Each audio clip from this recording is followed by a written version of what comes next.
Assalamualaikum warahmatullahi wabarakatuh. Mari kita bahas materi selanjutnya tentang cara kerja otot lurik. Cara kerja otot lurik, kita sudah tahu sendiri bahwa otot lurik itu merupakan otot yang bekerja secara volunteer atau secara sadar. Dan otot lurik ini yang bekerja secara volunteer, dia terdapat di otot rangka di mana dia akan membantu gerakan yang aktif pada tubuh. Nah, sebelum kita bahas selanjutnya, kita akan membahas yang namanya mikroanatomi dari si otot lurik ini. Otot lurik itu terdiri dari muscle fiber atau serabut otot yang kita sebut juga dengan myofibril. Di mana di dalam myofibril ini dia terdapat unit-unit yang membantu si otot ini mampu berkontraksi, di mana ada yang namanya garis-garis sarkomer ini ya. Nah, ini namanya sarkomer. Di setiap sarkomer dia terdapat yang namanya unit kontraktil, yaitu ada komponen dari aktin dan miosin. Nah, selanjutnya, kenapa kok bisa disebut otot yang lurik? Nah, karena ada garis-garis yang disebut dengan T-tubul. Nah, T-tubul inilah yang memperlihatkan bahwa otot lurik ini berbentuk hampir mirip seperti garis-garis. Nah, sebelum lebih jauh, kita akan membahas tentang bagaimana unit sarkomer itu. Kalian lihat di sini unit sarkomer tadi ya, terdiri dari yang namanya protein kontraktil. Ada aktin dan ada miosin. Komponen protein yang aktin adalah komponen protein yang tipis. Nah, dari kata-kata tini atau tipis. Nah, komponen aktin ini dia pada gambar ini berwarna hijau. Komponen aktin biasanya dia diperlihatkan melalui pita I. Dia disebutnya dalam sarkomer ini adalah pita I. Sedangkan untuk komponen yang tebal atau komponen miosin, kalau kalian lihat di sini ada yang berwarna merah.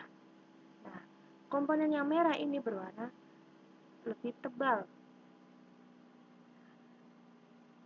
Pada unit sarkomer, miosin ini disebutnya dengan pita A. Ini ya, pita A. Jadi ini adalah pita A. Ini pita A.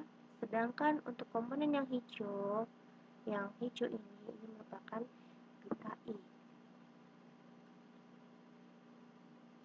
Dari sini sampai sini ini adalah pita I. Nah, di antara pita I dan pita A itu terdapat garis. Nah, garis yang memisahkan garis yang berada di tengah-tengah pita I atau si komponen aktin ini namanya garis Z. Pita A ini dia memiliki garis tengah yaitu garis H. Di mana kedua garis Z dan garis H ini dia akan berubah ketika terjadi proses yang namanya kontraksi dan relaksasi.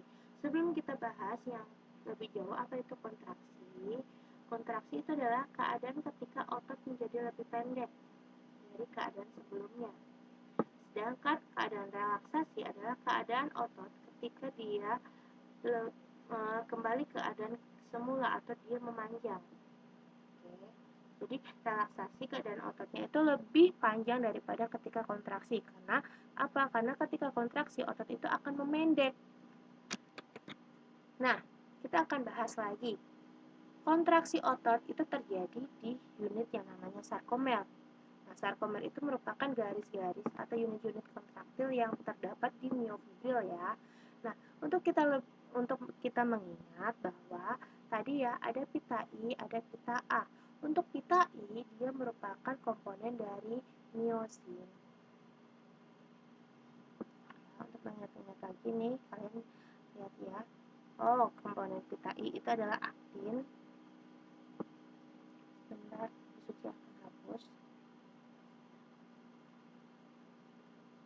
Nah, pita I itu adalah komponen dari aktin, protein aktin, sedangkan pita A itu adalah komponen dari miosin. Otomatis kalian sudah tahu kalau aktin itu dia tipis atau tini, sedangkan kalau miosin itu tebal. Nah, ini ada hubungannya ketika kita lihat serat-serat otot. Untuk pita I biasanya akan terlihat lebih terang. Nah, karena apa? Karena dia tipis.